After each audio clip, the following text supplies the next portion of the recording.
आज हम डिस्कस करेंगे अरिथमेटिक प्रोग्रेशन लेक्चर 1.2। फ्रेंड्स, हमने पिछले लेक्चर में डिस्कस किया था अरिथमेटिक प्रोग्रेशन का इंट्रोडक्शन कि आखिर एपी में होता क्या है, एपी होती क्या है। फ्रेंड्स, आज हम लेक्चर 1.2 में कुछ इंपॉर्टेंट चीज़ें और फॉर्मूले का डेरिवेशन समझेंगे। तो जैसे मैं आपको एक चीज़ पहले क्लियर कर दूं, आप इसे साथ में लिखिएगा नोट डालकर, ठीक। किसी भी एपी के लिए दो चीज़ों का होना बहुत ही अनिवार्य है। वो चीज़ें क्या है? एपी के लिए आवश्यक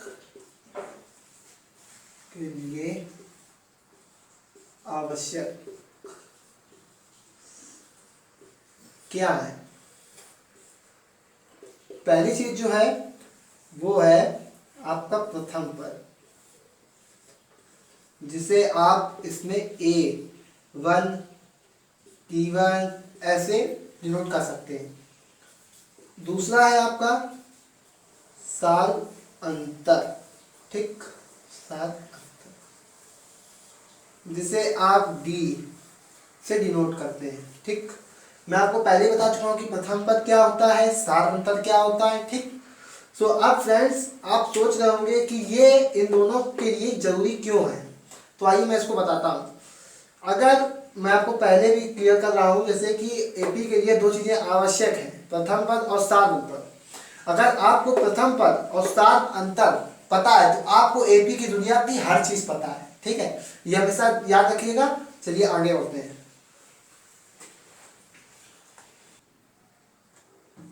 फ्रेंड्स, आइए अब हम एग्जांपल से समझते हैं।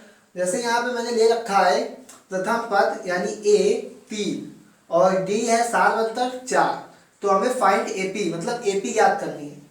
तो इसके लिए मैंने आपको जैसे बताया था अभी कि आपको दो चीज़ें जरूरत होती है एपी याद करने के लिए, ए और डी। तो उसी से हम एपी याद कर लेते हैं। अब हम एपी लिखते कैसे हैं? ऐसे तो लिखते हैं A1 A2 A3 ऐसे, वरना हम इसको ऐसे भी लिखते हैं ए। मैंने आपको बताया था कि एपी समांतर श्रेणी होती क्या है। समांतर श्रेणी वो होती है जिसमें एक पद अपने पूर्व पद से कुछ नियत संख्या जोड़ने में प्राप्त होता है, ठीक। तो यहाँ पे नियत संख्या डी होती है जिसे जोड़ा घटाया जा सकता है, तो हम यहाँ डी जोड़ते जाते हैं ऐसे। तीसरे पद के लिए दोगुना डी जुड़ जाएगा, ठीक। ऐसे ही तिगने पद के लिए 3 गुना डी होगा ऐसे, ठीक। तो हम बस अब यहाँ पे वैल्यूज पुट करेंगे। ए की वैल्यू है 3, तो प्रथम पद तो हमें मिल गया 3।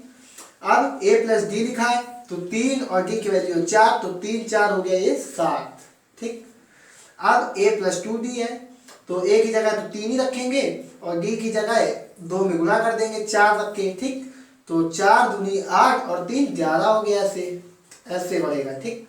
ऐसे ही आएगा आपका 7 14 15 आएगा, ऐसे ही 19 आएगा, ऐसे ही बढ़ता जाएगा, ठीक। ये आपकी यहाँ की एपी हो गई, ठीक।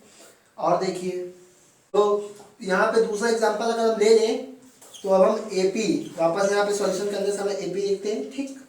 अब ए हमने यहाँ पे √2 लिया हुआ दूसरे एग्जांपल में और डी भी √2 है, तो हमें फाइंड एपी मतलब एपी ज्ञात करनी है। तो अब हमें एपी याद करनी है तो मैं बता चुका हूँ ए और डी कॉमन होते हैं, ठीक। इनके बिना एपी आप नहीं निकाल पाएंगे। तो बस आप क्या वैल्यू पुट करते हैं। प्रथम पद ए होता है, ठीक, तो यहाँ पे √2 हो जाएगी ए, ठीक। ए प्लस डी होता है सेकेंड पद, तो √2 प्लस √2, ठीक। तो इसको जो जोड़ेंगे तो √2 इसके आगे 1 इसके आगे 1 तो 2√2 3√2 ऐसे ही बढ़ता जाएगा, ठीक। और आपकी ऐसे ही एपी निकल आएगी, ठीक। चलिए अब बढ़ते हैं आगे।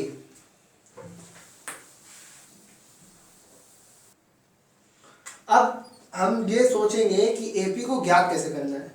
लिखा है how to check AP. AP को हम चेक कैसे करें? तो इसके लिए कुछ नहीं करना होता है, एक फॉर्मूला होता है T2 minus T1 is equal to T3 minus T2। अब आप समझ रहे होंगे कि ये टी ये क्या है।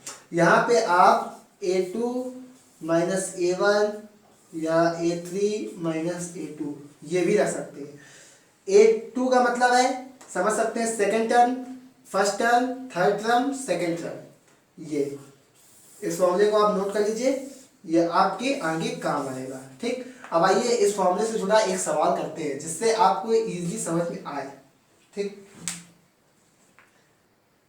यहाँ मैंने एग्जांपल ये रखा है, एपी दी हुई यहाँ पे 4, 10, 13 और ये ऐसे लिखते लिखते टू चेक एपी। ठीक, एंड शोन यहाँ पे लिखा है 4, 10, 13 and shown to check AP. हमें यहाँ एपी चेक करना है। अब मैंने आपको अभी फॉर्मूला बताया था, पता है आपको। अगर आपको इसको निकालने में दिक्कत होती है, यहाँ समझ में नहीं आता है, तो आप इसको कुछ मत कीजिए। सबसे पहले यहाँ लिख लीजिए जैसे गिवन एपी दी हुई श्रेणी 4, 10 होता है। आप यहाँ पे ये ना लिखकर लिख सकते हैं जैसे A1, A2, जितने पद लिखे हो उतना लिख लीजिए। इससे आपको पता चल जाएगा कितने पद है और हमने लिखा क्या क्या है। इससे आप इजी हो गए। अब फॉर्मूला लगा दीजिए यहाँ T2 minus T1 T3 minus T2, या आप लिख सकते हैं A2 minus A1 is equals to A3 minus A2। ठीक, जो आपको समझ में आए वैसा लिख सकते हैं। ठीक, तो T2 मतलब सेकेंड टर्म 10 है हमारा, ये 10 माइनस और ये है 4 T1 फर्स्ट टर्म, तो ये हो गया 6। बीच में यहाँ लगा दीजिए कॉमा। अलग अलग इसको निकालना चाहे तो अलग निकाल सकते हैं, या एक साथ ऐसे लिख के निकालना चाहे तो एक साथ निकाल सकते हैं। ठीक, अब हम अलग अलग निकाले जैसे, तो हमने यहाँ निकाली है T2 माइनस T1। ठीक, अब हम निकालेंगे T3 माइनस का T2। तो थर्ड टर्म क्या है हमारा 13, सेकेंड टर्म है 10, तो ये हो गया 3। अब आप देख लीजिए यहाँ पे T2 minus T1 is not equal to T3 minus T2, अतः यहाँ AP नहीं है, अतः AP नहीं है। ठीक, ठीक, चलिए अब समझते हैं आगे फॉर्मूले का डेरिवेशन। अब हम देखेंगे AP का nवां पद कैसे निकालते हैं। तो AP का nवां पद निकालने के लिए एक फॉर्मूला होता है। उस फॉर्मूले का डेरिवेशन क्या होता है, फॉर्मूला निकलता कहाँ से है, आता कहाँ से, ये मैं बताता हूँ आपको। ठीक है, तो AP में होता क्या है, सबसे पहले होता है A, दूसरे पद को हम लिखते हैं A प्लस D, तीसरे पद को लिखते हैं A प्लस 2D, चौथे पद को लिखते हैं A प्लस 3D। लिखते हैं ऐसे ऐसे एंड शोर तक चला जाता है। ठीक, और मैं आपको बता दूं कि अंतिम पद को, जो आपका अंतिम पद होता है, अंतिम पद होता है, उसको आप AN या L दोनों जिससे चाहे उससे डिनोट कर सकते हैं। ठीक, तो ऐसे एंड शोर तक गया है। अब अगर आपको मैं कहूं कि AP का हमें 8वां पद निकालना है, तो AP तो हम A से डिनोट करते हैं, तो 8वां पद निकालना है, मतलब N 8 होगी, पदों की संख्या 8 है। ठीक है, अब जब पदों की संख्या 8 है तो 8वां पद ही तो आखिरी पद होगा। 8वां पद अगर आखिरी पद है तो यहाँ A8 आ जाएगा। ठीक है, इसी तरह से अगर हम निकालें इसका nवां पद, यहाँ तक माने चला गया है और यहाँ पे nवां पद यानी लास्ट टर्म है हमारा। ठीक, तो अब लिखेंगे हम प्रथम पद। प्रथम पद हमारा है A, द्वितीय पद A प्लस D, थर्ड तृतीय पद A प्लस 2D, चतुर्थ पद A प्लस 3D। ये हो गया। ठीक, अब आप ध्यान से एक चीज देखिए, प्रथम से लेकर चतुर्थ तक मैंने पद तक लिखा हुआ है, इसमें एक चीज कॉमन है, वो कॉमन चीज है A, प्रथम पद सब में कॉमन है। तो गड़बड़ हो कहाँ रही है, गड़बड़ कर रहा है ये D, ये D गड़बड़ कर रहा है, कहीं एक बार है, कहीं 2 बार है, कहीं 3 बार है, ये जुड़ जा रहा है। ठीक, तो अब अगर इसी तरह से TN या अंतिम पद AN निकालेंगे, ठीक, तो प्रथम पद तो रहेगा ही हमारा ऐसे, और ये घट जा रहा है अपने पूर्व पद से, एक जुड़ जा रहा है, तो निकालेंगे तो पूर्व पद से मतलब जो अब पद है, अगर हमें पिछला पद निकालना है तो एक घटाना होगा, है ना। तो हम nवां पद निकाल रहे हैं तो n से एक माइनस कर देंगे, ठीक। और d का हम गुना करते हैं तो d का वापस गुना हो जाएगा। अब आप देखिए ये आपका एक फॉर्मूला बन गया, ठीक।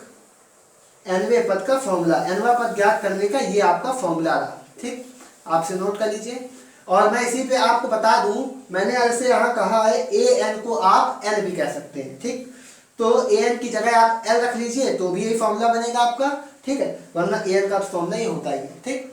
ये रहा आपका फॉर्मूले का डेरिवेशन, ठीक। चलिए आगे चलते हैं फ्रेंड्स।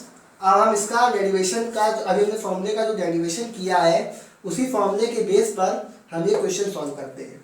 आपका क्वेश्चन दे रखा है एपी है 4, 7, 10, 13 एंड सोन का नौवां पद ज्ञात करना है, ठीक। नौवां पद ज्ञात करना है। मैंने आपको बताया कि अंतिम पद को हम ए से डिनोट करते हैं।